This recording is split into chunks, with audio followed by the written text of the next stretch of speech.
அதிமுக பொதுச்செயலர் எடப்பாடி பழனிசாமி பேசி வருகிறார். அதனை பார்க்கலாம்.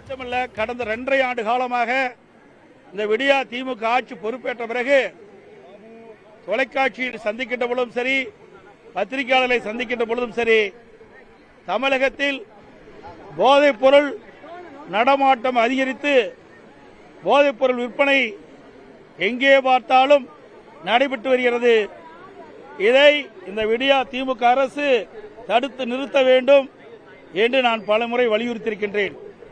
ஆனால் இந்த விடியா திமுக அரசு, திரு ஸ்டாலின் தலைமையில் இருக்கின்ற அரசு இதற்கு எந்தவித நடவடிக்கையும் எடுக்காத காரணத்தினாலே இன்றைக்கு தமிழகத்தில் போதைப் பொருள் நடமாட்டம் அதிகரித்து இன்றைக்கு மொத்த போதைப் பொருள் விற்பனை மையமாக தமிழகம் திகழ்ந்து கொண்டிருக்கின்றது.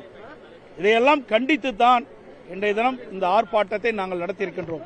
அது மட்டுமல்ல, இன்றைக்கு மாபியா, போதைப் பொருள் மாபியா ஜாபர் சாதிக் என்பவர் இந்த போதைப் பொருள் விற்பனையை அமோகமாக செய்து வந்திருக்கின்றார் பல ஆண்டு காலமாக. குறிப்பாக இவர் திமுகவில் அயலக அணி அமைப்பாளராக பொறுப்பு வகிக்கிறார். அண்மையில் வெளிநாட்டுக்கு போதைப் பொருள் கடத்தியதாக கைது செய்யப்பட்டு மத்திய போதைப் பொருள் தடுப்பு பிரிவு அதிகாரிகளுடைய கஸ்டடியில் இருப்பதாக ஊடக செய்தி, பத்திரிகை செய்தி. இவர் பல ஆண்டு காலமாக 45 முறை இந்த போதைப் பொருளை வெளிநாட்டுகளுக்கு விற்பனை செய்திருக்கின்றார். இதனால் பல்லாயிரக்கணக்கான கோடியை இவர் சம்பாதித்திருக்கிறார். இவர் சம்பாதித்த அந்த பணத்தை திமுக நிர்வாகிகளுக்கு அளித்ததாகவும், அதோடு ஓட்டல், சினிமா பட தயாரிப்பு, இன்னும் பல அரசியல் கட்சியினுடைய சேர்ந்தவர்களுக்கு நிதி வழங்கியதாகவும் செய்தி வெளியாகியுள்ளது. இதையெல்லாம் முறையாக விசாரித்து நடவடிக்கை எடுக்க வேண்டும் மத்திய அரசாங்கம் என்று வலியுறுத்தி இன்றைக்கு மனித சங்கிலி போராட்டம் அனைத்து இந்திய அண்ணா திராவிட முன்னேற்ற கழகத்தின் சார்பாக இன்றைக்கு தமிழகம் முழுவதும் நடைபெற்றுக் கொண்டிருக்கின்றது.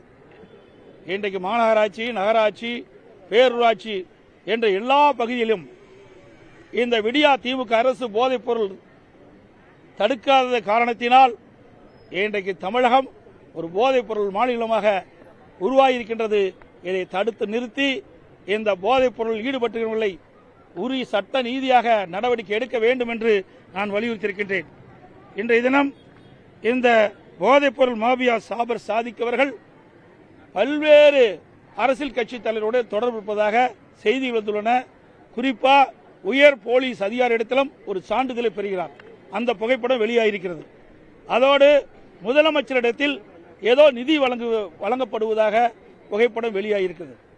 அது மட்டுமல்லாமல் விளையாட்டுத்துறை அமைச்சர் அவரிடத்தில் சந்தித்து ஏதோ நிதி வழங்கப்பட்டதாக புகைப்படம் வெளியாகியிருக்கிறது. முதலமைச்சர் குடும்ப உறுப்பினர் ஒருவர் ஒரு பட தயாரிப்பிலே இயக்குநராக இருப்பதாகவும் செய்தி வெளியாகியுள்ளது. ஆகவே இன்றைக்கு காவல்துறை இடத்திலும் நட்பாக பழகியிருக்கிறார். இன்றைக்கு முதலமைச்சர் குடும்பத்தோடும் தொடர்பு உடையதாக செய்திகள் வந்த வண்ணம் இருக்கின்றன. இதையெல்லாம் முறையாக மத்திய அரசாங்கம் விசாரித்து இதில் யார் தவறு இழைத்திருந்தாலும் அவர்கள் மீது கடுமையான நடவடிக்கை எடுக்க வேண்டும் என்று வலியுறுத்தி தான் இன்றைய தினம் மனித சங்கிலி போராட்டத்தை நாங்கள் நடத்தியிருக்கின்றோம். இந்த ஜாபர் சாதிக் என்பவர் 2019ஆம் ஆண்டு மலேசியாவுக்கு போதைப் பொருள் கடத்தியதாக கைது செய்யப்பட்டிருப்பதாக தகவல். அது மட்டுமல்ல, இவர்கள் மீது பல்வேறு வழக்குகள் பதிவு செய்யப்பட்டதாகவும் தகவல். இதையெல்லாம் காவல்துறை விசாரிக்காது இருப்பது வேடிக்கையாக இருக்கிறது. அது மட்டுமில்லாம இந்த கடந்த 10 நாட்களில் மட்டும் நிறைய போதைப் பொருள் இன்றைக்கு கண்டுபிடிக்கப்பட்டிருக்கின்றது. இன்றைக்கு தமிழகத்தில் பார்த்தீங்கன்னா இந்த ஜாபர் சாதிக் அவர்கள் இந்த போதைப் பொருளில் ஈடுபட்டு உள்ளதாக செய்திகள் வந்துள்ளன. இந்த 10 நாட்களில் மட்டும் இன்றைக்கு 150 கோடி ரூபாய் மதிப்புள்ள போதைப் பொருள் விட்டமைன் 36 கிலோ கண்டுபிடிச்சிருக்கிறாங்க.